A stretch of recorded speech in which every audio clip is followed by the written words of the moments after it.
వాక్యంగా ఒకసారి ఆ వాక్యాన్ని చదవాలి.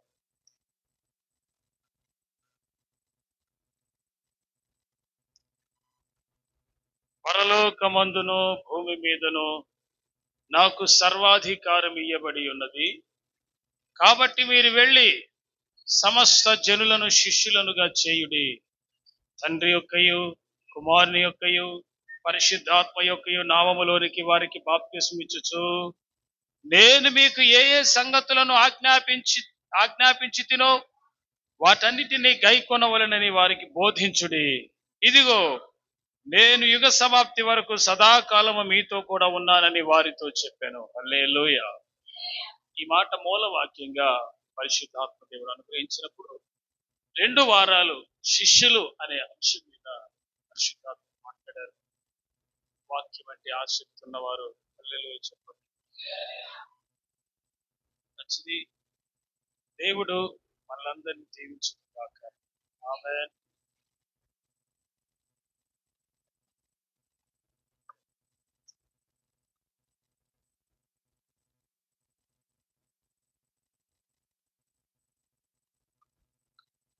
హల్లెలూయా.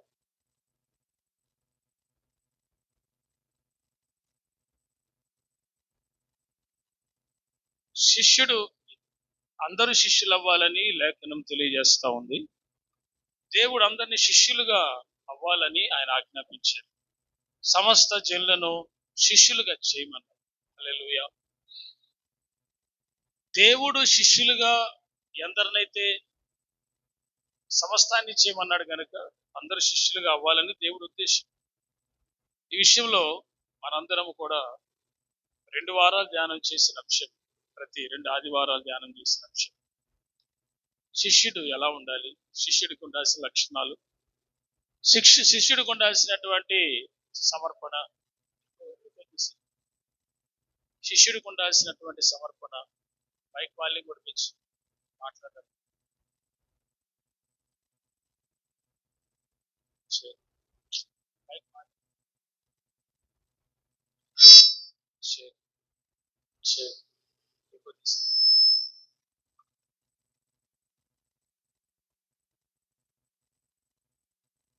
శిష్యుడికి ఉండాల్సినటువంటి సమర్పణ, శిష్యుడికి ఉండాల్సినటువంటి త్యాగం, శిష్యుడు విడిచిపెట్టాల్సిన అని కొన్ని మాటలు మనం ధ్యానం చేసి మీ అందరికీ ఎంతమంది గుర్తుందో నాకు తెలియదు కానీ మరి ఒక మాట, శిష్యులే పార్ట్ 3 శిష్యులు అనబడే అంశంలో 3వ పాఠం.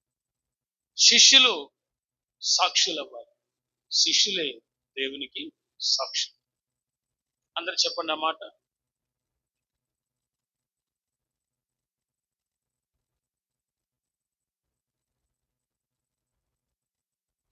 అపోస్తలుల కార్యం 3వ అధ్యాయం 15వ వాక్యం చదువుతాం.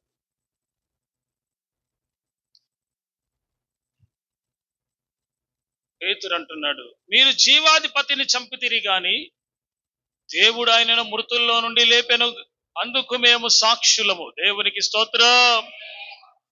శిష్యులైనటువంటి వారు దేవునికి సాక్షులుగా ఉండాలి. He is a witness of Christ. పేతురు యేసుకి సాక్షి. కానీ వారు మొదట ఏమయ్యారు? దేవునికి శిష్యులయ్యారు. మత్తయి సువార్త 28లో మనం చదువుకున్నాం ఇందాక. ఏమని? సమస్త జనములు శిష్యులు అవ్వాలి అని. సమస్త జనముల్ని దేవుడు శిష్యులుగా చేయమన్నాడు. అంటే ఇక్కడ ఉన్న వాళ్ళందరూ కూడా దేవునికి ఏమవ్వాలి? శిష్యులు అవ్వాలి. శిష్యుడికి ఏం నేర్చుకోవాలి? దేవుని వాక్యాన్ని బాగా నేర్చుకోవాలి, సమర్పణ కలిగి ఉండాలి. అవునా? దాని నిమిత్తమై తల్లి నేరును, తండ్రిని, అన్నదమ్ములు, అక్క చెల్లెలను, చివరికి నీ ప్రాణము సహా నీవు ద్వేషించాలి. ఇవన్నీ అక్కర్లేదు అనుకోవాలి. వాడే శిష్యుడు. హల్లెలూయా. మరి ఆ స్థాయికి రమ్మని ప్రభువైన యేసయ్య సెలవిస్తూ, ఆ స్థాయికని వచ్చినటువంటి వాడు ప్రభువుకి ఏమవుతాడు? సాక్షి. ఇప్పుడు నీవు క్రీస్తుకి శిష్యురాలు అయితే, ఆ స్థాయికి రాగలిగితే నీవు దేవునికి సాక్షిగా ఉంటావు. సాక్షి అనే స్థాయి చాలా గొప్పది. ఎందుకో తెలుసా? శిష్యుడి కంటే సాక్షిగా ఉండేవాడి స్థాయి ఇంకా మరి గొప్పది. ఎందుకని? కారణం ఏంటి? సాక్షిగా ఉండాల్సిన వాడు ఒకవేళ క్రీస్తు కొరకు ప్రాణం పెట్టినా పెట్టాల్సి వస్తుంది. హల్లెలూయా. హతసాక్షులు భూమి మీద చాలా మంది ఉన్నారు. హతసాక్షులు భూమి మీద చాలా మంది ఉన్నారు. కొన్ని కోట్ల మంది యేసుక్రీస్తు ప్రభు వారి కోసం హతసాక్షులైపోయారు. హత సాక్షి అంటే ప్రభు కొరకు హతమైపోయాడు, కానీ అతడు దేవునికి సాక్షిగా నిలిచి చనిపోయాడు. హల్లెలూయా. ఇప్పుడు మీరు గమనిస్తే పేతురు గారు అంటున్నాడు, ఈ జీవాధిపతిని మీరు చంపారు, కానీ యేసుక్రీస్తు ప్రభుని తర్వాత తండ్రి ఆయన లేపాడు, ఆయన మృతుల్లో లేడు, తిరిగి లేచాడు, అందుకు మేము సాక్షులం అన్నారు పేతురు గారు. ఇప్పుడు మనం అందరం యేసు తిరిగి లేచాడంటానికి ఎంతమంది ఇక్కడ సాక్షులు ఉన్నారు? హల్లెలూయా, హల్లెలూయా. మనమందరము దేవునికి ఏమై ఉన్నాము? సాక్షులం. ఎప్పుడు సాక్షులం? ఏ స్థాయికి వస్తే సాక్షులం అవుతాం? శిష్యుడి స్థాయికి రావాలి. శిష్యుడి స్థాయికి వచ్చినటువంటి వాడు దేవునికి ఒక మంచి సాక్షి అవుతాడు. హల్లెలూయా. కాబట్టి ప్రియులారా, సాక్షి అవ్వటం అనేది అంత తేలికైనటువంటి విషయం కాదు. సాక్షిగా ఉండటం అనేది అంత సులువైనటువంటి విషయం కాదు. సాక్షిగా ఉండేవాడు ఈ లోకంలో ఉన్న బంధావ్యాలన్నీ కూడా త్యాగం చేసిన వాడు అవుతాడు. రెండోది, ఈ లోకంలో ఉన్న డబ్బుని, ఆశలను, కోరికలను వదిలేసుకున్న వాడు అవుతాడు. మూడవది, ప్రార్థించేవాడు అవుతాడు. నాలుగవది, సమర్పణలో ఉన్నవాడు అవుతాడు. ఐదవది, శిష్యుడైన తర్వాత సాక్షిగా ఉంటాడు. దేవుని స్తోత్రం. శిష్యుడి యొక్క స్థాయి కంటే దేవుని కొరకు సాక్షిగా నిలవటమో, ఇంతమంది అవమానించిన, నిందించిన, నిన్ను హేళన చేసిన దేవుని కొరకు నువ్వు నిలబడతావు కదా, అది అన్నిటికంటే గొప్పది. ఆమె నేను చేద్దాం. వచ్చి వాళ్ళని పెట్టినా బాక్స్ ఏమైతే దరిద్రంగా వస్తుంది, బాక్స్ తీసుకెళ్ళి దెబ్బలో పడేయారు. ఒక బాక్స్ ఈ సౌండ్ సిస్టమ్ పెట్టి కొంచెం వాళ్ళు పెట్టుకోవడానికి చుట్టుపక్కల పెద్ద తలనొప్పి. వాళ్ళ చర్చి అర్జెంటుగా ఇక్కడి నుంచి విశాలమైన ప్రదేశానికి మారేదాకా ఉపవాస ప్రార్థనలు వెళ్తే బాగుంటుంది.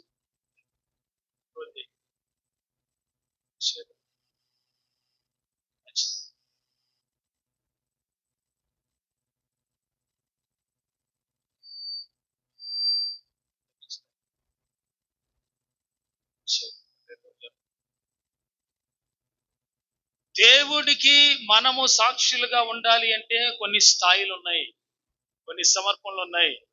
అదంతా అయిన తర్వాత శిష్యుడి స్థాయి నుంచి సాక్షిగా ఉండే స్థాయికి రావాలి. పేతురు గారు దేవుడు అతన్ని సాక్షిగా ఉంటాడని నియమించాడు. అపోస్తలుల్లో 11 మంది దేవునికి సాక్షిగా ఉన్న 12వ వాడిగా లిస్టులో చేర్చబడి అర్హుడుగా ఉన్నాడు పౌలు గారు. ఆయన కూడా దేవుని కొరకు హతసాక్షి అయ్యాడు. ఆయన తలను శిరశ్ఛేదనం చేశారు. ఆయన 600 సంఘాల కంటే ఎక్కువ కట్టి కొన్ని వందల వేల మంది దేవుని వద్దకు నడిపించిన గొప్ప దైవజనుడైన పౌలు గారిని శిరశ్ఛేదనం చేశారు. పేతురు గారిని తల్లకిందులుగా సిలువ వేశారు. ఇప్పుడు నేను ప్రకటించే ప్రతి వ్యక్తి కూడా శిష్యరిక స్థాయికి వచ్చి దేవుడి ఇచ్చిన మాటలు నేర్చుకుని అభిషేకించబడిన వారు, దేవుని కొరకు నిలబడినటువంటి వారై, దేవుని కొరకు నిలబడినటువంటి వారై ప్రభు యొక్క మార్గాన్ని బోధించి ప్రభు కొరకు సాక్షులు. ఇక్కడ ప్రాముఖ్యమైన విషయం మనం చదివిన మాట, జీవాధిపతిని మీరు చెప్పారు కానీ అంటారు, కానీ దేవుడు ఆయన్ని మృతుల్లో నుండి చెప్పారు. ఎందుకు మీరు సాక్షులు? ఎవరికి సాక్షులు? సాక్షి అనబడినటువంటి వాడు అంటే ప్రభుని ఖచ్చితంగా 10 మందికి, 100 మందికి బోధించే లక్ష్యం. ప్రభు కొరకు ప్రాణమైన, ప్రభు కొరకు ఏ త్యాగమైన చేసేది. శిష్యరికపు స్థాయి కంటే దేవుని కొరకు హతసాక్షి యొక్క స్థాయి. దేవుని కొరకు సాక్షిగా నిలవటం వేరు, దేవుని కొరకు హతసాక్షిగా మారటం వేరు. ఇక్కడ మీరు గమనిస్తే ప్రియులారా, దేవుని కొరకు నిలబడేవాడు ఎంతమంది? ఏదైనా శోధన వస్తే వెనుతిరిగిపోయేవాళ్ళు ఎంతమంది లేరు. ప్రభు ఏదైనా కార్యమో జనరల్ గా శరీరానికి సంబంధించిందో, కుటుంబానికి సంబంధించిన ఆయన ఏం చేయకపోతే ప్రభు మీద అలిగే వాళ్ళు ఎంతమంది లేరు. ఇది శిష్యరింపుకు స్థాయి కూడా కాదు. అర్థం చేసుకోవాలి. దేవుని కొరకు చనిపోయేంత స్థాయి, దేవుని కొరకు సమర్పించుకునేంత స్థాయి, ప్రభు కొరకు హతసాక్షులైపోయేంత స్థాయిలోకి రావటం అనేది చాలా గొప్ప విషయం. హల్లెలూయా. అయితే ఇక్కడ దేవుడు మనతో మాట్లాడుతుంది. సాక్షి అంటే ఎంతమందికి, ఎవరికి ఈయన విట్నెస్? లోకంలో అన్ని జనులకు విట్నెస్ నీవు. లోకంలో ప్రభువుని తెలియని వారికి నీవు ఒక సాక్షివై ఉండాలి. ఎలాంటి సాక్షివి? వాళ్ళు ప్రభువును నిన్ను చూసి నమ్ముకునే అంత గొప్ప సాక్షిగా నీవు ఉండాలి. అన్య జనులు మారి ప్రభు తట్టు తిప్పగలిగినటువంటి ఒక సాక్ష్యం నీకు ఉండాలి. యేసుక్రీస్తుని ప్రభువుని ఊరికే నమ్ముకుంటారా అన్యులు?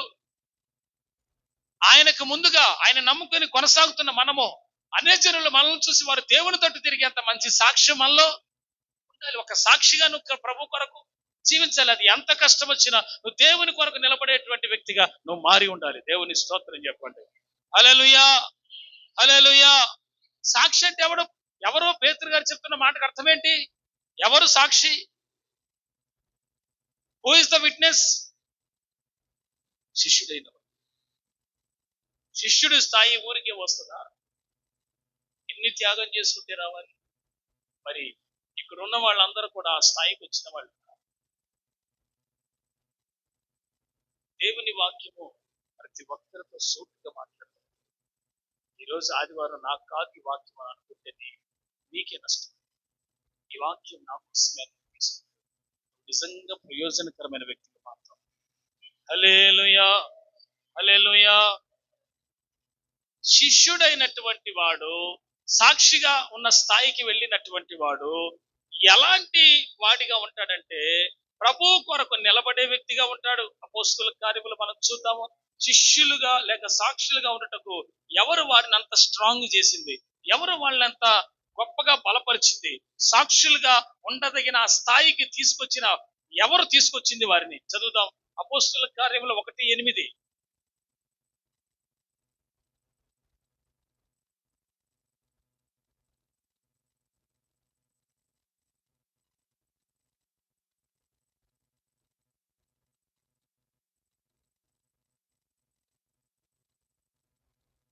చాలు. ఇక్కడ ఆయనను పరిశుద్ధాత్మ మీ మీదకి వచ్చునప్పుడు మీరు శక్తి నొందెదరు గనుక మీరు యెరూషలేములోను యూదయ సమరయ దేశములందంతటను భూదిగంతముల వరకును నాకు సాక్షులయ్యుందురని వారితో చెప్పారు. ఎవరు సాక్షులైంది? మేడగదిలో ఉన్నవారేనా? మొదట మేడగదిలో ఉన్న వారి గురించి చెప్తారు. యేసుక్రీస్తు ప్రభు వారు వాగ్దానం చేసినట్లుగా పరిశుద్ధాత్మను పంపుతానని వాగ్దానం చేసినట్లుగా ఆ పరిశుద్ధాత్మను మేడగదిలో 120 మంది 10 రోజులు ఉపవాస ప్రార్థన తర్వాత పొందుకున్నారు. పెంతెకొస్తు పండుగ తిన్నారు. పొందుకున్నటువంటి వీరందరి గురించి యేసు ప్రభు వారు ముందుగా ఏం చెప్పాడు? ఈ వాగ్దానం నెరవేర్చబడుతుంది, ఈ పరిశుద్ధాత్మ మీరు పొందుతారు, భూదిగంతముల వరకు మీరు నాకు సాక్షులై ఉంటారు అని చెప్పినప్పుడు ఆ వాగ్దానాన్ని నెరవేర్చాడు. పెంతెకొస్తు పండుగ దినమున పరిశుద్ధాత్మను కుమ్మరించి మీరు భూదిగంతముల వరకు సాక్షులుగా ఉంటారనే మాట దేవుడు తెలియజేశాడు. ఆ ఇచ్చిన వాగ్దానం బట్టి ఈ అపోస్తలు నిజంగానే ప్రపంచ దేశం మొత్తానికి వీళ్ళు సాక్షులయ్యారు. హల్లెలూయా. మీరు ఎక్కడన్నా చూడండి అపోస్తలు చేసిన సేవ, అపోస్తలు ప్రకటించిన సువార్త తప్ప వేరొకటి ఉందా? ప్రపంచం మొత్తం ఏమైంది? ఇప్పుడు ఈ 220 దేశాలకు ఏమైపోయింది? స్ప్రెడ్ అయిందా లేదా? హల్లెలూయా. ఆ రోజుల్లో ఎన్ని దేశాలు ఉన్నాయో అన్నిటికీ స్ప్రెడ్ అయింది. ఈ రోజుల్లో ఎన్ని దేశాలు ఉన్నాయో అన్నిటికీ స్ప్రెడ్ అయింది. దేవుని స్తోత్రం చెప్పండి. విస్తరించింది. హల్లెలూయా. ప్రపంచ దేశం మొత్తాలకి కూడా ఈ యొక్క అపోస్తలు దేవుడిచ్చిన వాగ్దానాన్ని బట్టి సాక్షులై ఉన్నారు. when they filled the spirit of holy God, పరిశుద్ధ దేవుని యొక్క పరిశుద్ధాత్మ పొందిన తర్వాత మీరు నిజంగానే ప్రపంచ దేశం మొత్తానికి సాక్షులుగా ఉన్నారు. మీరు ఇచ్చిన సాక్ష్యం ఏంటో తెలుసా? నజరేయుడైన యేసు ఈ లోకంలోకి వచ్చాడు, ఆయన ఇచ్చిన వాగ్దానం నెరవేర్చాడు, ఆయన మన కొరకు చనిపోయాడు, ఆయన మరలా సమాజపడి తిరిగి లేచాడు, పరలోకానికి వెళ్ళాడు, మరలా రానై ఉన్నాడు. ఇదే వాళ్ళు ఇచ్చిన సాక్ష్యం ప్రభువుకి. ప్రభు పక్షా నుండి చెప్పిన గాస్పెల్ గాని సువార్త గాని ఇదే. ఆయన తిరిగి లేచాడు, పరలోకానికి వెళ్ళాడు, తిరిగి రానై ఉన్నాడు, అందుకు మేము సాక్షులము అని అన్నాడు. దేవుని స్తోత్రం చెప్పండి. ఇంత క్లియర్ గా ఉంది. యేసు ప్రభు వారి లోకానికి వచ్చి ప్రాణం పెట్టాడు, తిరిగి లేచాడు, పరలోకానికి వెళ్ళాడు, తిరిగి వస్తున్నాడని. కల్పన కథలు కాదు, కల్పించినవి కాదు, ఎవడు చెప్పిన పుక్కిట పురాణాలు కాదు. సర్వశక్తి గల దేవుడు ఎన్నుకున్న శిష్యులు ఇచ్చిన మాట, శిష్యులతో దేవుడు చెప్పిన మాట మనకు చెప్పారు. వాళ్ళు పేతురు గారు చెప్పిన మాట మేము సాక్షులు. ఇక్కడ ఉన్న మనందరము కూడా దేవునికి సాక్షులుగా నిలవాలి. సాక్షి ఏం చేస్తాడు తెలుసా? ప్రభువుని ప్రకటిస్తాడు.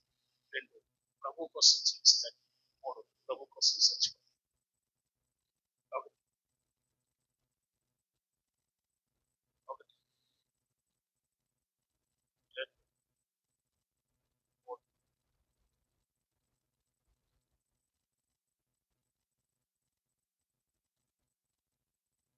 వెతుకులు స్వార్థించాడు.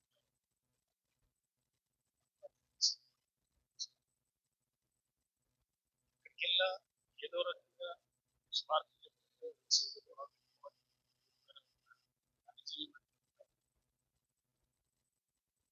మీరు చూస్తేనేమో ప్రార్థించవచ్చు. అక్కడ కూడా సేవ కోసం ప్రార్థన చేసి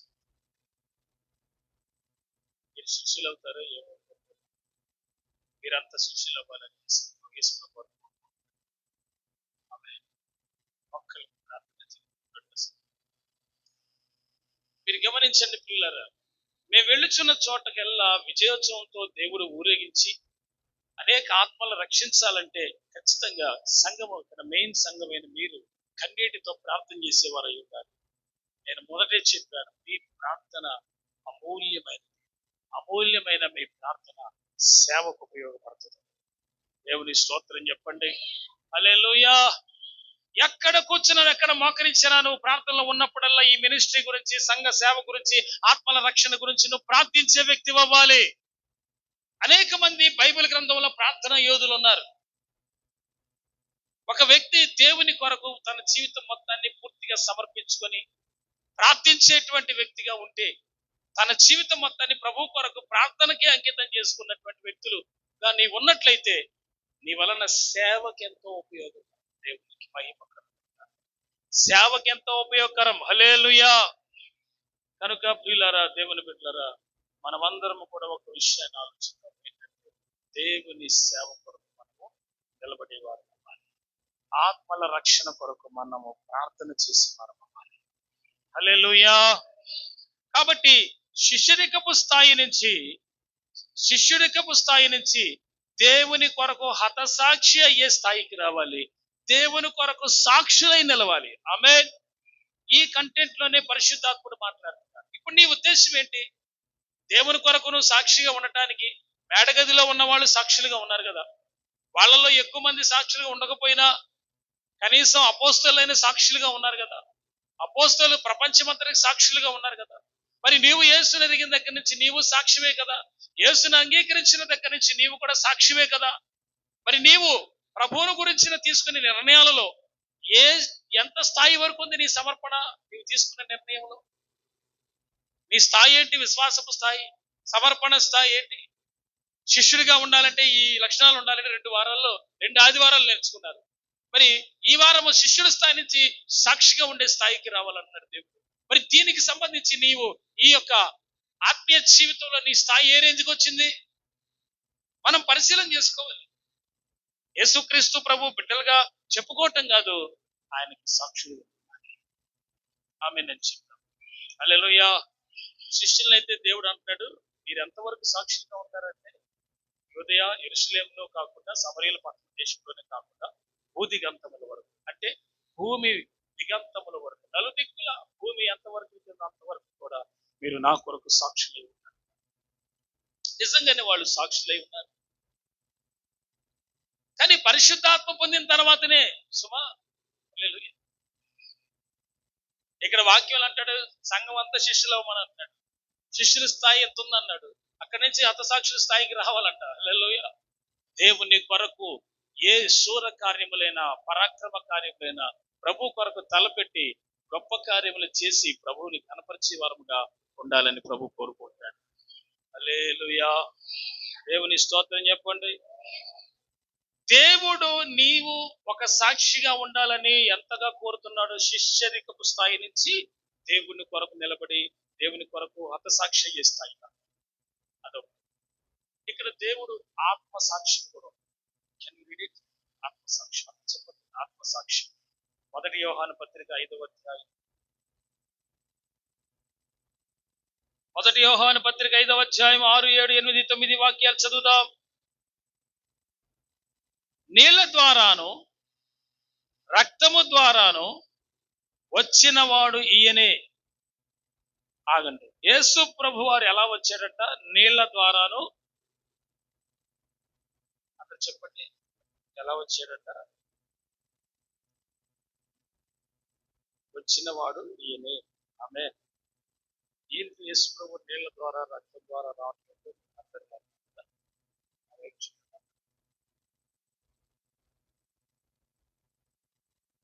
ఈ రెండు ఎక్కడ కనపడతాయి మనకి? నీరు రక్తం. యేసుక్రీస్తు ప్రభు వారు బల్లెముతో బతుకొచ్చి పొడిచి చచ్చిపోయాడా బతికాడా పొడిచి చూస్తే నీళ్లు రక్తం లాస్ట్ బాడీలో మిగిలినవే. అంటే ఆయన కంప్లీట్ గా శరీరధారిగా వచ్చాడు అని ఒక రుజువు పరుస్తూ ఈ మాట తెలియజేస్తుంది. హల్లెలూయా. నీళ్ల ద్వారాను రక్తము ద్వారాను అయినా కంప్లీట్ గా శరీరధారిగా వచ్చాడు. తర్వాత చదవండి. ఈయన నీళ్లతోనూ రక్తంతో మాత్రమే కాక ఆ నీళ్లతోనూ రక్తముతోనూ వచ్చాను. ఆత్మ, చదవండి, ఆత్మ ఆత్మ అందరు చెప్పండి, ఆత్మ సత్యము అనండి.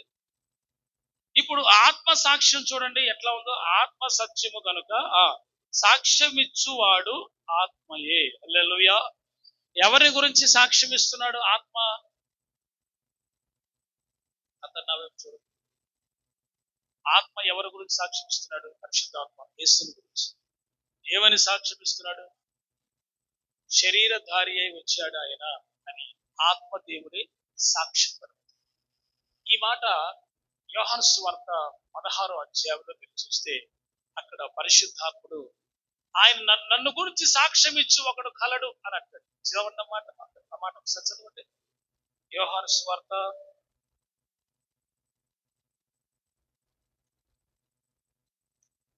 14.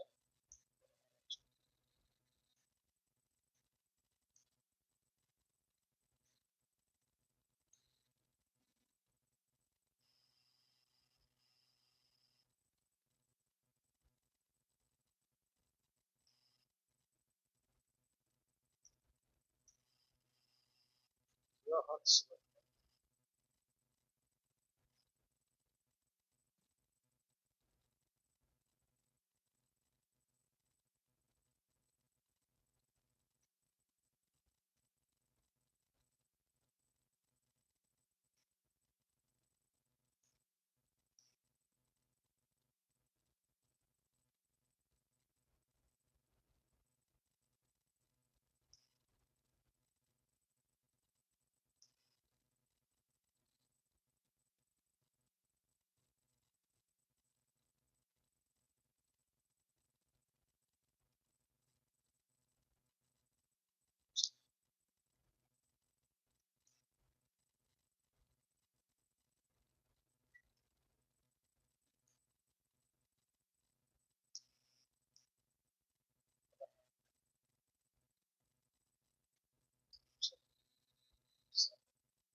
తండ్రి యొద్ద నుంచి మీ యొద్దకు నేను పంపబోవు ఆదరణకర్త అనగా తండ్రి యొద్ద నుండి బయలుదేరి సత్య స్వరూపి అయిన ఆత్మ వచ్చినప్పుడు ఆయన నన్ను గురించి సాక్ష్యం ఇచ్చాడు. పరిశుద్ధాత్ముడు ఈ భూమి మీదకి వచ్చిన తర్వాత ఆయన ఒక సాక్ష్యం ఇచ్చాడు. ఆ సాక్ష్యం ఇప్పుడు జరుగుతుంది. అదేంటంటే పరిశుద్ధాత్ముడు మీలోకి వచ్చిన తర్వాత మీరే దేవునికి ఏమై ఉన్నారు? సాక్షులుగా ఉన్నారు. ఆత్మ దేవుడు కూడా ప్రవచన రూపంగా యేసుక్రీస్తు ప్రభువుని గురించి ప్రవచిస్తూ ఆయన సాక్ష్యం చెప్తున్నాడు. 2023 సంవత్సరం క్రితం పరలోకానికి వెళ్ళినప్పుడు అప్పటి నుంచి ఇప్పటి వరకు ఆత్మదేవుడు సాక్ష్యాన్ని పలుకుతూనే ఉన్నాడు. ఎవరిని గురించి? యేసు ప్రభు వారు రాకడ రానై ఉంది, ప్రభు రాకడ రానై ఉందని ప్రవచనం ద్వారా దేవుడు మాట్లాడుతూనే ఉన్నాడు. హల్లెలూయా. పరిశుద్ధాత్ముడు సేవకుల్లో నుంచి మాట్లాడుతూనే ఉన్నాడు. హల్లెలూయా. వాక్యం ద్వారా మాట్లాడుతూనే ఉన్నాడు. హల్లెలూయా. అంటే నా గురించి పరిశుద్ధాత్మ దేవుడు సాక్ష్యం ఇస్తాడు అని యేసుక్రీస్తు ప్రభువారు పరిశుద్ధాత్మ ఇచ్చే సాక్ష్యాన్ని గురించి బోధించారు. ఆమేన్ చెప్పండి అందరూ. హల్లెలూయా. కాబట్టి ప్రియులైన దేవుని బిడ్డలారా, మీరందరూ కూడా మీ హృదయాల్లో ఒక విషయాన్ని గ్రహించండి. ఏంటంటే, నేను కూడా పరిశుద్ధాత్మను పొందిన వ్యక్తినైతే నేను దేవుని కొరకు సాక్షిగా ఉండాలి. దేవుడు నిన్ను వాడుకునే పరిస్థితి, దేవుడు నిన్ను వాక్యం ద్వారా నువ్వు సిద్ధపరచబడిన వ్యక్తి అయితే నిన్ను వాడుకునే అనేక జనములను సంఘంలోకి తీసుకొస్తాడు. హల్లెలూయా, హల్లెలూయా. కాబట్టి యేసుక్రీస్తు ప్రభువారు ఎవరినైతే ఎన్నుకున్నాడో, శిష్యులుగా చేసుకున్నాడో, ఆ శిష్యుడైనటువంటి వాడు హతసాక్షి అవ్వాలి. హతసాక్షిగా ఆ నిర్ణయం తీసుకునే ఆ భాగ్యానికి వెళ్ళినటువంటి వాడు ప్రభువుకి సాక్షిగా నిలిచాడు. నిలిచినటువంటి వాడు ఇప్పటికీ చెప్పబడుతున్నాడు. అలాంటి వాళ్ళు ఇప్పటికే ఉన్నారు. ఆమేన్. అంటే దేవుని కొరకు పూర్తిగా సాక్షులు ఉండడం. ఇక్కడ ఆత్మ సాక్షి. నీవు ఎలాగైతే దేవుని కొరకు సాక్షి ఆత్మ సాక్షి, మరి ఆత్మ సాక్ష్యం కూడా చాలా విలువైంది. ఎవరి సాక్ష్యం? పరిశుద్ధాత్ముడి సాక్ష్యం కూడా చాలా గొప్పది. అందుకే మరలా ఒక మాట చెప్తాం. 8:9 చదువు. 1 యోహాను 5:8. అక్కడ మరి ఒక మాట చెప్పబడింది.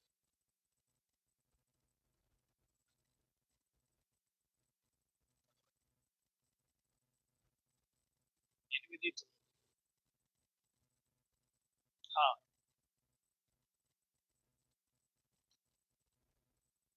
ఇప్పుడు ఇందాక యేసుక్రీస్తు నీళ్ల ద్వారా రక్తం ద్వారా వచ్చాడు, శరీరధారిగా వచ్చాడు. ఇప్పుడు ఏమంటున్నాడు?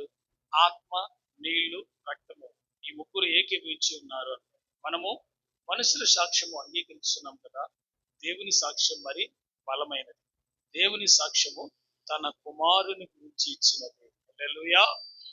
అంటే పరిశుద్ధాత్మ దేవుడు ఇచ్చే సాక్ష్యం మరి గొప్పది అని ఈ లోకంలో దేవుడు మనకి ఆయన సాక్ష్యాన్ని గురించి చెప్తున్నాడు.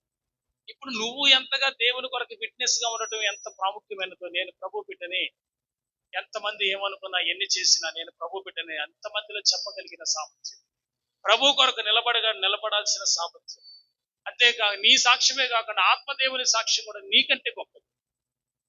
వీళ్ళిద్దరూ నీవైనా నేనైనా పరిశుద్ధాత్ముడైనా ఎవరి గురించి సాక్ష్యం ఇస్తున్నా? యేసుని గురించి. ఈ లోకమంతా ప్రభు యొక్క సాక్షులతో నిండిపోయింది. ఆమేన్. హల్లెలూయా. ఈ లోకమంతా ఎవరి సాక్షులతో నిండిపోయినది? ప్రభు యొక్క సాక్షులతో నిండిపోయింది. శిష్యుడైన వాడు సాక్షిగా ఉండటం అంటే ప్రభు కొరకు అంత సాక్షి పర్వాలేదని స్థాయికి ఆమె కాబట్టి పరిశుద్ధ గ్రంథం అపోస్తుల కార్యక్రమం 22 సాక్ష్యం ఏం తెలియదు. ఇప్పుడు చెప్పాను, శిష్యుడు సాక్షిగా మరి సాక్షిగా ఉండాలన్నా దేవుని కొరకు బహుగా కష్టపడాలి. దేవుని కొరకు శ్రమ అనుభవించాలి. దేవుని కొరకు శ్రమ అనుభవించాలి. దేవుని కొరకు ఎంత పోరాటాన్ని సహించాలి. ఆమె చెప్పండి అందరూ. ఆమె చదవన్న మాట ఒకసారి. ఇది పౌలు గారికి అననీయ చెప్తున్న మాట. అననీయ అనబడిన దైవజనుడు యేసు ప్రభువు ప్రత్యక్షమై పౌలు గుడ్డోడై ఉన్నాడు, నువ్వు వెళ్ళి అతనికి ప్రార్థించి చెప్తే ఆ సౌలు పౌలుగా మార్చబడక ముందు సంగతి ఇంట్లో ఏడుస్తూ ప్రార్థన చేసుకున్నాడు. 3 రోజుల నుంచి వారు మనసు పశ్చాత్తాపడుతున్నారు. అయితే మీరు వెళ్ళి సాక్షి అతనికి వెళ్ళి నువ్వు ప్రార్థన చేయాలని చెప్పినప్పుడు అననీయ ప్రభు మాట ప్రకారం వెళ్ళినప్పుడు ప్రార్థన చేస్తే చూపు వచ్చింది. జీవితాన్ని పోయి కళ్ళు క్లియర్గా కనబడ్డాయి. ఆ తర్వాత అననీయ పౌలు గారితో చెప్తున్న విషయం ఏం చెప్తున్నారు చదువు. నీవు కన్న వాటిని గురించి, నువ్వేమైతే కన్నావో అంటే చూసావో, ఏమైతే విన్నావో ఆ విన్న వాటిని గురించి సకల మనుష్యుల ఎదుట ఆయనకు సాక్షివై ఉందవు. హల్లెలూయా. నువ్వు దేవుని గురించి ఏం విన్నావో, దేవుని కనులారా ఏం చూసావో దాని విషయమై నువ్వు సాక్షిగా ఉంటావని అపోస్తలుడైన పౌలు గారి గురించి, సౌలు పౌలుగా మారకముందు అతనికి ఉన్న వాగ్దానాన్ని గురించి ఇక్కడ అననీయ మాట్లాడుతున్నాడు. నువ్వు ఎలాంటి సాక్షివి దేవునికి? సౌలు నువ్వు దేవుని ఎదుట నువ్వు చూసిన కన్న వాటిని, నువ్వు యేసుప్రభు వారిని చూసావు. మిట్ట మధ్యాహ్నం వేళ దమస్కి గేటు దగ్గర యేసుక్రీస్తు ప్రభు వారిని నువ్వు చూసావు. నువ్వు ఏదైతే దేవుణ్ణి చూసావో, ఆయన మహిమను, అది అలాగే నువ్వు ఏవైతే విన్నావో దేవుని మాటలు, అవి నువ్వు ప్రకటించాలి. నీవు సాక్షివై ఉందువు అన్నాడు అపోస్తలుడైన పౌలు గారిని. దేవుడు నీకెన్నో మేలు చేస్తున్నాడు. దేవుడు నీకెన్నో ఉపకారాలు, మేలులు కలుగు చేస్తున్నాడు. దేవుడు నీకెన్నో అద్భుతాలు చేస్తున్నాడు, స్వస్థత కార్యాలు చేస్తున్నాడు, విడుదల కార్యాలు చేస్తున్నాడు, ఎందరినో ఆదరిస్తున్నాడు, నిన్ను కూడా ప్రేమిస్తున్నాడు, నిన్ను కూడా నీ పక్షాన కూడా ఉండి నువ్వు అడిగినప్పుడల్లా, నువ్వు కన్నీటి ప్రార్థన చేసినప్పుడల్లా ఏదో ఒక మేలు చేస్తూనే ఉన్నాడు ఈ దేవుడు. హల్లెలూయా. చేస్తున్నటువంటి ఆ దేవుడికి నువ్వు ఏం సాక్షివై ఉన్నావు? Are you the witness of God? నువ్వు దేవునికి నిజమైన సజీవమైన సాక్షివేనా? పౌలు గారితో దేవుడు చెప్తున్న మాట, అననీయ గారు చెప్తున్న మాట ఏంటంటే, నువ్వు ఏం విన్నావో, ఏమైతే చూసావో దానికి దేవునికి సాక్షిగా ఉండన్నాడు. సాక్షిగా ఉండటం అంత తేలికైన విషయమా? లోకంలో ఎన్నో నిందలు వస్తాయి, అవమానాలు వస్తాయి, ఎందరో ఏదో రకంగా అంటారు. ప్రభు గురించి వాళ్ళు చెప్తున్నారు, వీళ్ళు చెప్తున్నారు అంటే ఎప్పుడు ఎన్ని చెప్పినా నీకు అనవసరం. నువ్వు దేవుని బిడ్డవి, నువ్వు యేసుని రక్షకుడిగా అంగీకరించావు. ఎవరితో నీకు అనవసరం, ఎవరి దగ్గర విచారించాల్సిన అవసరం లేదు. అసలు పుడతా నువ్వు వాళ్ళకి చెప్పి పుట్టావా ఏంది? వాడికి రెస్పాన్సిబిలిటీ ఉండటానికి. హల్లెలూయా. వాళ్ళు చేస్తే రేపటికి 2, కానీ చేస్తే క్రీస్తునందు చచ్చిపోయిన పరలోకంలో యుగ యుగాలు ఉంటారు. వీడు వస్తాడో రాడో ఎవడికి తెలుసు. హల్లెలూయా. చచ్చిపోతావా వాళ్ళ కోసం ఎడుతావా? వాళ్ళ కోసం దిగంబరులుగా ఇష్టానుసారంగా చేసుకుంటూ పోతావా? దిగంబరత్వం అంటే సమస్తాన్ని ఆత్మ సంబంధంగా వదిలేసుకున్న వాళ్ళు దిగంబరత్వంలో ఉన్నారని అర్థం. అన్ని విధాలుగా ప్రార్థన చేసుకోబాకండి. ఇక్కడ దేవుని కొరకు నిలబడండి అయ్యా అని దేవుడు ఎందుకు మాట్లాడుతున్నాడంటే, నిన్ను ఆటంక పెట్టేవాళ్ళు ఎవరైనా కానీ వాళ్ళంతా పట్టించుకుంటే నువ్వు నిత్య జీవానికి చేరలేవు. తల్లులైనా, తండ్రులైనా, భార్యలైనా, బిడ్డలైనా, ఎవరైనా కానీ వాళ్ళు కాదు. నేను చెప్తున్న మాట వాస్తవమే, కాన్షియస్ లో ఉండి మాట్లాడుతున్నాను నేను. నీ నిత్య జీవం నీదే, దాన్ని నువ్వు కాపాడుకో. దేవునికి స్తోత్రం చెప్పండి అందరూ. హల్లెలూయా.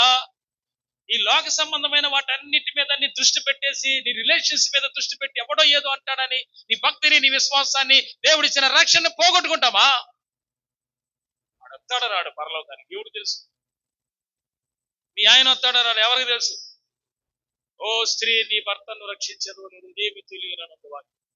ఓ పురుషుడా, నీ భార్య రక్షించదు, ఏం తెలుసు? ముందు నీ రక్షణ, నీ స్థిరత్వం, నీ జీవాన్ని నువ్వు కాపాడుకో. ఫస్ట్ నువ్వు వెళ్ళేటట్టు చూసుకో దేవుని రాజ్యాన్ని.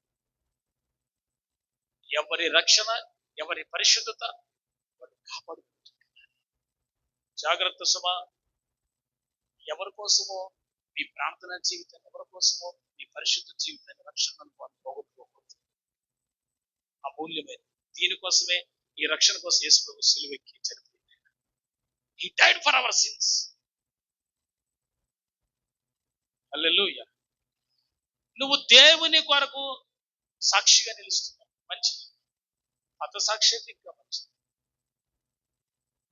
ఒక్కళ్ళు కూడా అంటే దేవుని కొరకు చచ్చిపోతాను స్థాయికి రావాలా? హతసాక్షి అంటే పెద్ద పెద్ద పదమే కాదు, అర్థమైపోయి ఉండాలి. అర్థం కాకుండా పదం నేను మాట్లాడలేదు కదా. ప్రభు కొరకు చచ్చిపోతాను, యేసు కోసం నా కూడా నాటకం పెట్టి నేను చంపేస్తాను, నువ్వు ఆరాధన చేస్తానంటే చంపే యేసు రక్త విజయం ప్రభు దగ్గర తీసుకుంటాను. హతసాక్షి అవడం అంత భాగ్యం లేదని చెప్తాను. దేవుని ఇష్టం. నేనైతే అదే చెప్తాను.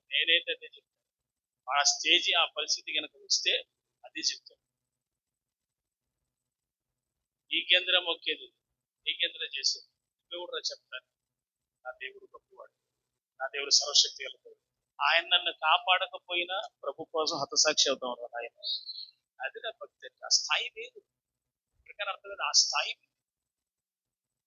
బతకటానికో, తిట్టడానికో, గొడ్ల కోసం, వస్త్రాల కోసం, చీటిపోతనం కోసం, లేకపోతే వాటి డబ్బు సంపాదించుకోకూడదు.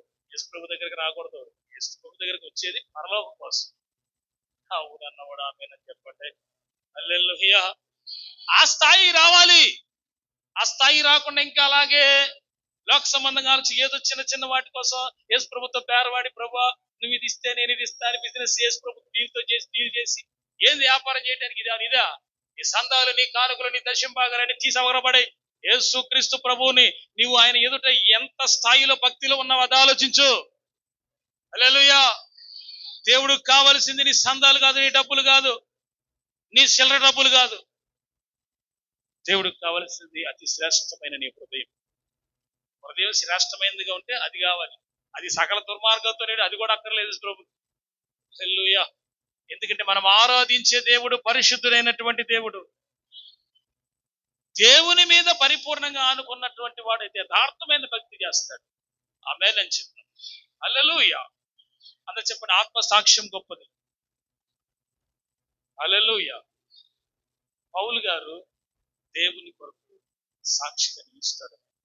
అననీయ పౌలు గారికి చెప్పాడు, నువ్వు ఏం విన్నావు, నువ్వేం చూసావు, నువ్వేం గ్రహించావు, దానికి సాక్షి. యేసు వరకు సాక్షి. నిజంగా ఆయన అనేక చోట్ల సాక్షి. ఆయన ఎలాంటి సాక్ష్యం తెలుసా? మీకు అర్థమైందా? ఎప్పుడన్నా విన్నారా? ఎప్పుడైనా చదివారా? అపోస్తలుల కార్యములు అంతా ఆయన రాసిన 14 పత్రికలు ఉన్నాయి, చదివారా? ఎప్పుడన్నా పూర్తి చేశారా? ఆయన ఎన్ని శ్రమలు పడ్డాడో, ఎన్ని కష్టాలు పడ్డాడో అవన్నీ చదివితే కడుపు కలుపుకోవద్దు. అసలు యేసు ప్రభు కోసం ఇన్ని శ్రమలు అనుభవించావా? సౌందర్యవంతుడిగా ఉండే వ్యక్తి విహీనంగా, అంతవిహీనంగా మారిపోయాడంట, చచ్చిపోయాడే. అటు శరీర పరంగాను, ఇటు ఆత్మపరంగాను అభివృద్ధి చెందుతున్నాడు, ఆత్మపరంగా మండిపోతున్నాడు, శరీర పరంగా కృషించిపోతున్నాడు. అందుకే అంటాడు కదా, మన బాహ్య పురుషుడు కృషించుచున్నాను, ఆంతర్య పురుషుడు దినదినము నూతన పరచబడుతున్నాడు. హల్లెలూయా. బాహ్య పురుషుడు కృషించిపోతూ ఉంటే అంతరంగ పురుషుడు నూతన పరచబడుతుంటాడట. అది భక్తి అంటే. దేవుని స్తోత్రం. ఇక్కడ మీరు గమనిస్తే ఎన్ని రకాల శ్రమలు, ఎన్ని శోధనలు అనుభవించాడు పౌలు గారు. చెప్పడానికి వీల్లేదు, ఒక్క మాటలో చెప్పేది కాదు అది. మీరు ఈ పత్రికలు చదువుతుంటే ఎన్ని నిందలు, ఎన్ని అవమానాలు, ఎన్ని శ్రమలు, ఎన్ని ఎన్ని ఎన్ని దెబ్బలు, ఎన్నిసార్లు కొరడా దెబ్బలు, ఎన్నిసార్లు నిందలు, అవమానం, ఎన్నిసార్లు ప్రయాణాల వల్ల ఆపదలు, ఎన్నిసార్లు జాగరణలు, ఎన్నిసార్లు కపట సహోదరుల వల్ల అపాయాలు. చెప్పటానికి ప్రభు కొరకు సాక్షి. అన్ని శ్రమల్లో ఈ యేసే నాకు కావాలంట. ఒకసారి ఒక శ్రమ వచ్చింది, రెండోసారి మీ విశ్వాసాన్ని తగ్గించుకునేటువంటి విశ్వాసం లేకపోతే ఉన్నారు కదా. దేవుని వాక్యంలో మరొక చూపిస్తాను. పరిశుద్ధ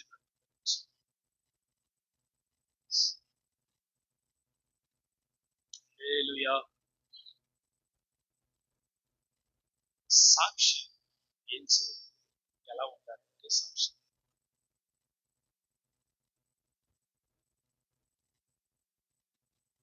సెకండ్ కొరింథియన్స్ చాప్టర్ 3.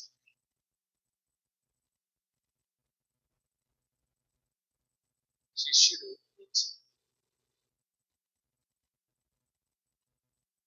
మనమందరము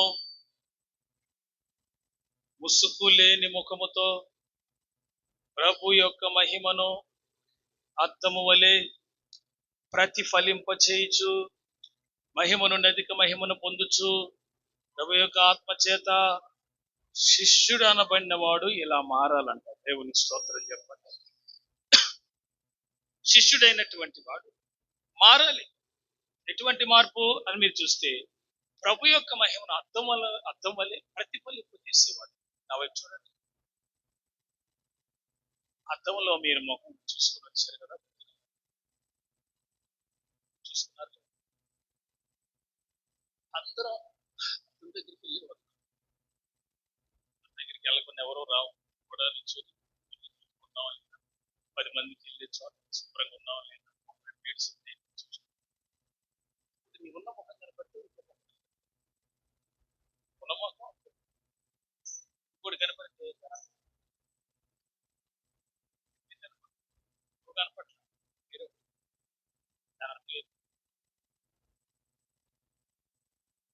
ఖచ్చితంగా దెయ్యం దెయ్యం అంటే చెప్పాల్సిన రోజు అర్థం చూసుకుంటాను. చెప్పాలి, చూసుకోవాలనుకుంటే అర్థం దగ్గర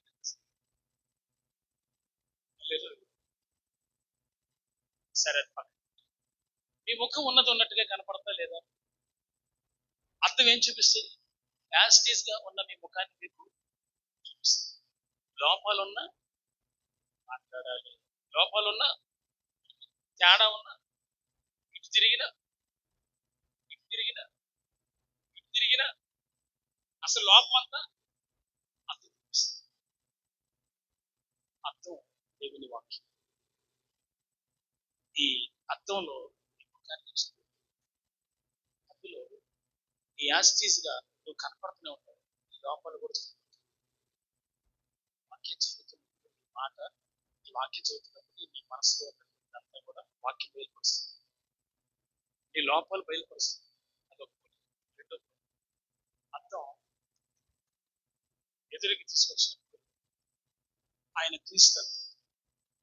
ఆయన ఎదురుకి వెళ్తే ఆయన ముఖంలో మన రహస్య పాపాలు కనపడతాయి. దీనికి అల్లెలుయ్య చెప్పకూడదు, ఆమేనని కూడా అనకూడదు. పొరపాటున అంటారేవాడు అనకూడదు. దేనికి చెప్పాలో కూడా తెలుసుకోవాలి. మరి యేసు ప్రభు ముఖం మహిమతో ఉన్న ముఖం ఎదుటికి మన రహస్య పాపాలు అంటే ఆయన తేజస్సులో బయటకు కనపడదు. అవి బయట మనుషులు కనపడవచ్చు, దేవుని ఎదుట. మూడో, ఈ అర్థంలో ఈ సహజ ముఖాన్ని కనపరిచినప్పుడు యాస్టీస్ గా నువ్వు ఎక్కడ కనపడుతున్నావో అలాగే నీలో నుంచి క్రీస్తుని ప్రతిఫలింపజేయాలంట. అంటే నీలో నుంచి క్రీస్తు, నిన్ను నువ్వు చూసుకోవటం కాదు. నువ్వు అర్థంకి వెళ్తే క్రీస్తు నీవు అర్థంలో చూడాలి.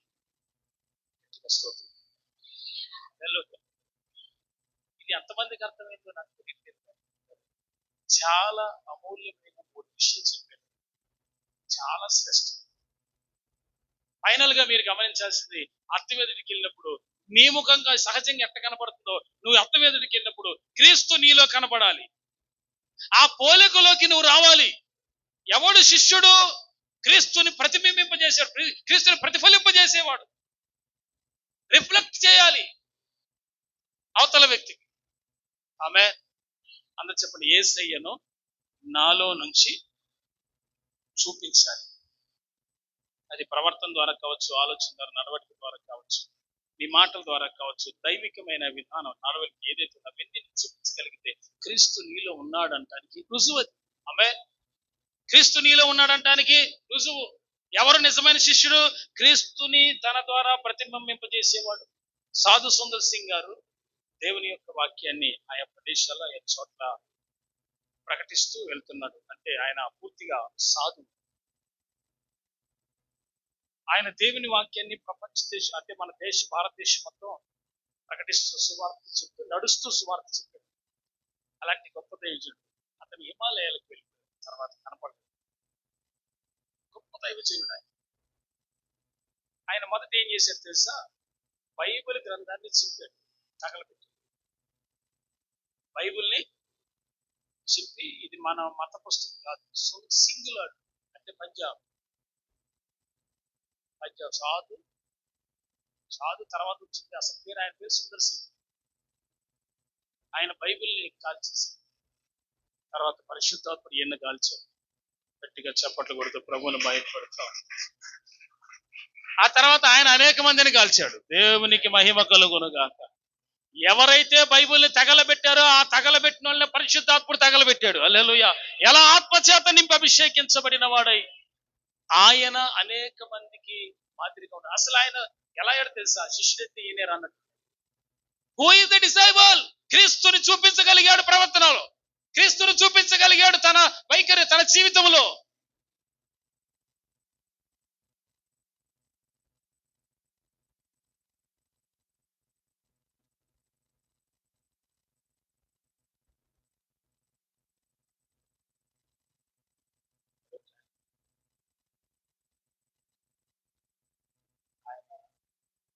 చెప్తా సత్యంగా మౌనం కంటెంట్ ఆయన పేరేంటి చెప్పాలి, ఆయన పేరు చెప్పాలి.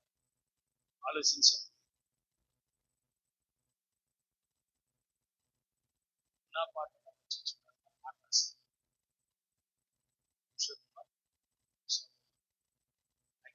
పురుషోత్తం చౌదరి గారు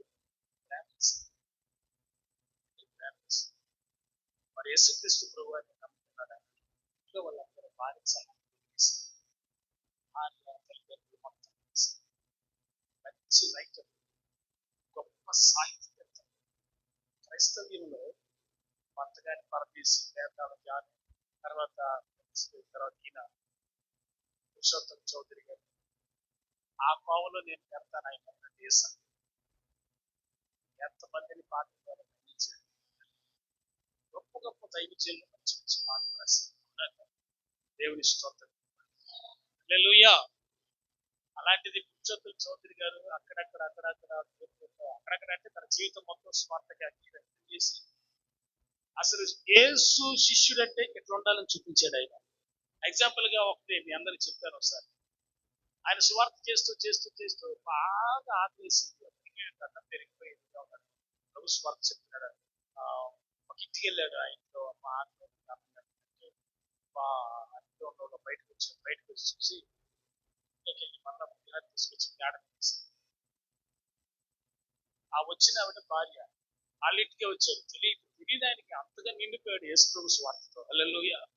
ఒక వ్యక్తి వాక్యంతో నింపబడితే ఇంకొకరితో సంబంధం ఉండదు. అసలు దేవునితోనే డైరెక్ట్ సంబంధం ఉంటది. దేవుని స్తోత్రం చెప్పండి. పూర్తిగా నువ్వు దేనితో నింపబడుతున్నావు? దేవుని వాక్యంతోనా, పరిశుద్ధాత్మతోనా, లోక సంబంధమైన వాటితోనా? పూర్తిగా దేవుని వాక్యం చేత నింపబడి అక్కడికి వచ్చాడు. ఆయన ఏదో ఆకలి అవుతుందని వాళ్ళ ఇల్లు తినేకడిగా తీసి మొత్తాన్ని పెట్టాడు. ఆడ మీద వేసి అప్పటికి ఆ దేవజనుడు ఆ తేడ మీద పై అన్నం తినేసి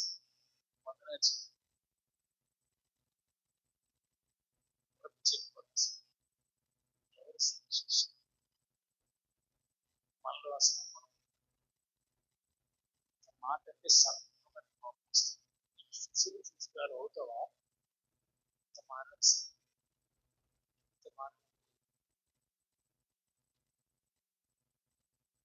కఠినంగా ప్రవర్తించిన బాధ ప్రపంచం మొత్తం ఆయన లేకపోయినా రోజు ఆయన్నే స్వార్థ ప్రకటిస్తారు, కొడతారు. ఆ రోజుల్లోనే చెప్పారు కొడతంటే ఆయన పలుకుతూ అత్యుచితంగా కొడతంటే ఎవరు సార్ అసలు పారిపోతారు, లేకపోతే ఆపన్నయ్య అనుకుంటున్నారు, చేయనయ్య అంటారు, లేకపోతే కాళ్ళు కొట్టుకుంటారు, ఇటు చేస్తారు. ఆయన అంటారు కొడతంటే ఉన్న పాటున వచ్చి చున్నాను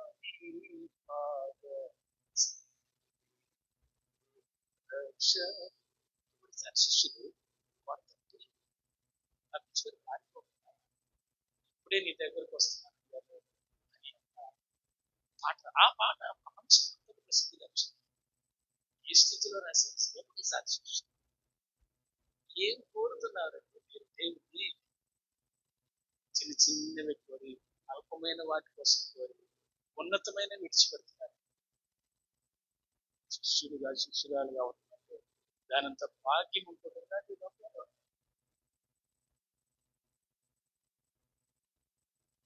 రోజుల్లో సోది విశ్వాసాలు ఎట్లా ఏర్పడిసి వచ్చింది మీ అందరికీ. ఒకటికంట బాగా ప్రార్థన చేస్తే దేవదూత ప్రత్యక్షమయ్యాడు. ఉపమానంగా చెప్పి దేవదూత ప్రత్యక్షం అంటే ఏం కావాలి? ఎదురుగా ప్రార్థన చేసి ఏంటి ఏమడుతున్నావు అంటే ఏం లేదు, నాకు సరైన దైవజనుడు కావాలి, నాకు మంచి దైవజనుడు కావాలి, మంచి దైవజనుడు కావాలి, అంతే కదా. దేవదూతకి ఎంతో మంది తెలుసు కదా దైవజనుడు, తెలియకుండా ఏముండదు కదా. ఆ దేవదూత చెప్పిందంట మరి గొప్ప దైవజనుడు కావాలని. మరి చాలా మంది ఈ లోకంలో ఉన్న వాళ్ళు ఎవరు అసలు ఒక్కళ్ళు కూడా మంచోళ్ళు లేరు, వీళ్ళెవరు నాకు దైవజనుడిగా ఉంటాను సరిపోరు అని అన్నాడు. ఈయన గారికి ఇప్పుడున్న దైవజనుల్లో పలానా పేరు గాంచిన వాళ్ళని పేరు చెప్తే వీళ్ళెవరు నాకు సేవకులుగా ఉండడానికి నాకు దైవజనులుగా ఉంటాను నేను ఒప్పుకొని అన్నారు పిల్లరా. సరే ఈ దేవదూతకి ఏం అర్థం కాల, ఎవరిని పెడతాలి ఈయనకి దేవుడుగా అని ఆలోచించి అబ్రహాం గారు ఉన్నారు. మీకు స్టోరీ బైబిల్లో అబ్రహాం గారు ఉన్నాడు, ఆయన్ని మాస్టర్ గా పెడతాలే. ఏ వద్దని బాబా, అబ్రహాంతో పెద్ద తలనొప్పి, ఆఖరితో లేనిపోయి ప్రాబ్లం పెట్టుకుని సిగా పెట్టుకున్నాడు. ఫ్యామిలీ విలువలు తెలియదు ఆయన కనిచాడు. శారాకి ఆఖరికి గొడవలు పెట్టాక కారణం అబ్రహాం ఆఖరి పెళ్లి చేసుకుంటే అసలు ఆయన దైవజనుడిగా నాకు పనికిరాడు అని అన్నాడు. ఏమన్నా తీసుకున్నారా? ఆ ఇస్సాకు కూడా ఉందంటే వాళ్ళ ఇంట్లో కుటుంబ గొడవలు ఎన్ని మెయింటైన్ చేయలేకపోయాడు, ఆయన వల్ల కాలేదా? ఏది ఇస్సాకు భార్య వాళ్ళిద్దరు మంచి గొడవలు వచ్చింది. ఎవరి వల్ల? పెద్దోడి వల్ల. పెద్దోడు ఎవడు? ఏసావు. వీళ్ళిద్దరు వల్ల మెయింటైన్ చేసుకోలేడు సరిగా. యాకోబు ఎందుకు పచ్చి మోసగాడండి. మరి యాకోబు కూడా వద్దు, మరి ఇంకెవరు కావాలరా? మరి యెషయా అపవిత్రమైన పెదవులు కలిగినోడు అన్నాడంటే, ఆయన అపవిత్రమైన పెదవులు అయితే ఇంకా నన్ను ఏం చేస్తారంటే పవిత్రులుగా. కొన్ని ఎప్పుడు ఎడుతుంటాడు సార్, అసలు అవుతా మనకి సెట్ అవ్వడు ఆయన. ఎప్పుడు ఆయన సెట్ అవ్వడు. మరి ఎవరు కావాలి నీకు ప్రాముఖ్యత? ఎవరంటే ఎంతసేపు చూసి ఆలోచించి పాత నిబంధన భక్తులు అందరినీ కూడా చూస్తే ఏలియా గురించి, మరి ఏలియానికి నెంబర్ రోషం కలిగిన వ్యక్తి అంటే ఏలియానా అగ్ని తిప్పి చాలా మందిని చంపాడు. వద్దాయని నాకు అన్నాడు. లోపం లేని దైవజనుడు కావాలంటే సరే అని చెప్తాను. ఇంకోసారి ఆలోచించి కాదు కానీ కొత్త నిబంధన చాలా పేతురు గారు అయితే సూట్ అవుతారు బాగా అంతా దేవత. పేతురా యేసుప్రభు అంటే 3 సార్లు తెలియదు అన్నాడు, పొంకాడు, అబద్ధమాడాడు. ఆయన నాకు సెట్ అవ్వడు, అసలు దేవదూతగా అన్నాడు. నాకు దైవజనుడిగా ఉంటాను సెట్ అవ్వడు అన్నాడు. ఇదంతా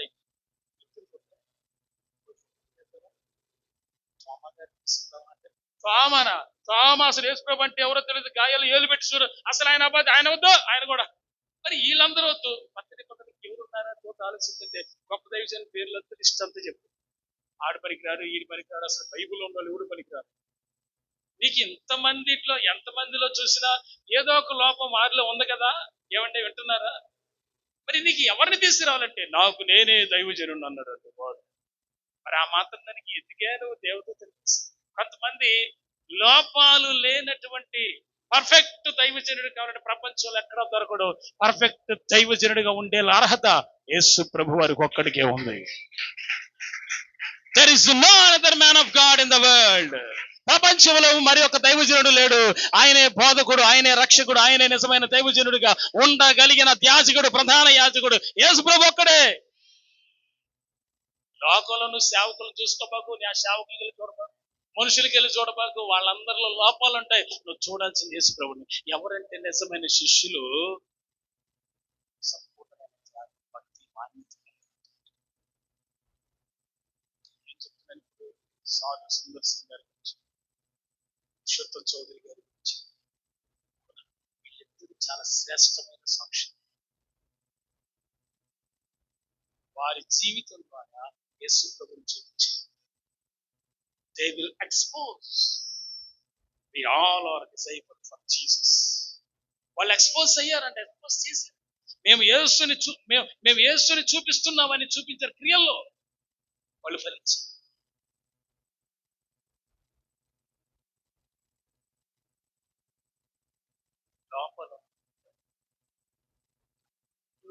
లోపము ఇష్టమైన భక్తి పని దేవుడు ఇష్టం. దేవుని యొక్క వాక్యం మరొక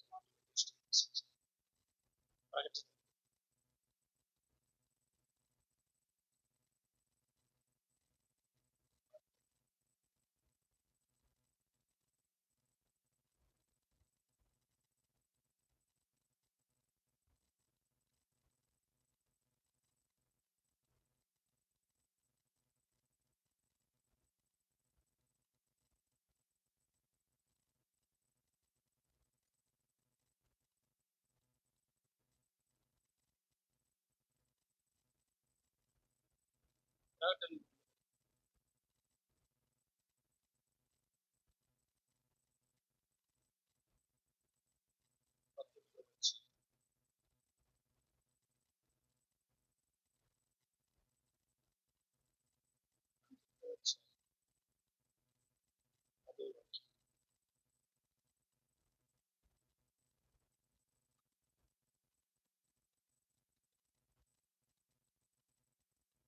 నేను నీతోనూ యేసును గురించిన సాక్ష్యము చెప్పు నీ సహోదరులతోనూ సహదాసులను దేవునికే నమస్కారము చేయము. యేసును గురించిన సాక్ష్యము ప్రవచన సారమని నాతో చెప్పాను. దేవునికి స్తోత్రం. దేవుని యొక్క దర్శనం చూస్తుండగా దేవదూత యోహాను గారి దగ్గరికి వచ్చి ఇవన్నీ తెలియజేసింది. జరగబోయే సంగతులు, భవిష్యత్ అంతా, ప్రపంచం అంతా ఏం జరుగుతో, ఆకాశమున్న పరమలోకం నుంచి ఏ ఉగ్రతలు వస్తాయో, ఈ 7 ముద్రలు ఏంటో, 7 సంగతులు ఏంటో, 7 రకాల తెగుళ్ళు ఏంటో, 7 పాత్రలు ఏంటో, ఎన్ని రకాల తెగులు పొందికి సంభవిస్తాయో అవన్నీ దర్శన రీతిగా మాట్లాడుతూ ఉండగా ఒక దూత ఆయన దగ్గరికి వచ్చి మాట్లాడుతూ యోహాను గారు అంటాడు, ఆ ఇవన్నీ చెప్పిన దేవదూతకి సాగిలు పడతాడు, దండం పెట్టబోతాడు. అప్పుడు దేవదూత అంటాడు, నాకు మీరు నమస్కారం, నాకు ఇవన్నీ మీకు తెలియచెప్పమని పంపిన దేవునికే నమస్కారం చేయండి. దేవదూత వచ్చాడు అక్కడికని అర్థమైంది మనకు. ఇప్పుడు దేవదూత ఆరాధనకు యోగ్యులు కాదు. ఈ ఇన్ఫర్మేషన్ మొత్తం ఇచ్చింది ఎవరు? దేవుడు. ఆయనకు నమస్కారం చెయ్యి అంటారు. అంటే ఇక్కడ మీరు గమనించండి, అసలు ఇప్పటి వరకు ఇచ్చింది ఏంటి అంటే యేసును గురించిన సాక్ష్యం గొప్పది, అది ప్రవచన సారుమైనది, ఏ సాధారణమైన విషయం కాదు. యేసును గురించినటువంటి సాక్ష్యం ప్రవచనాత్మకమైన సాక్ష్యం అది.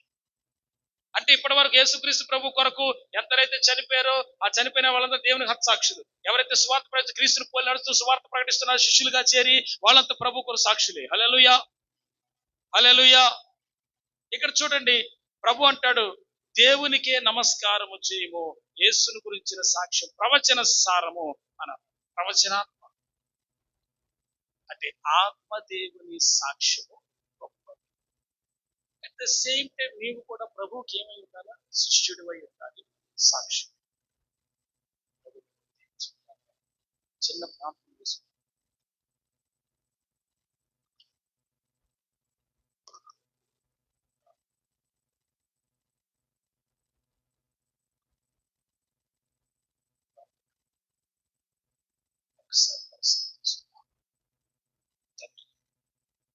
అందరు మోకరించి ఒక్కసారి 2 చేతులు.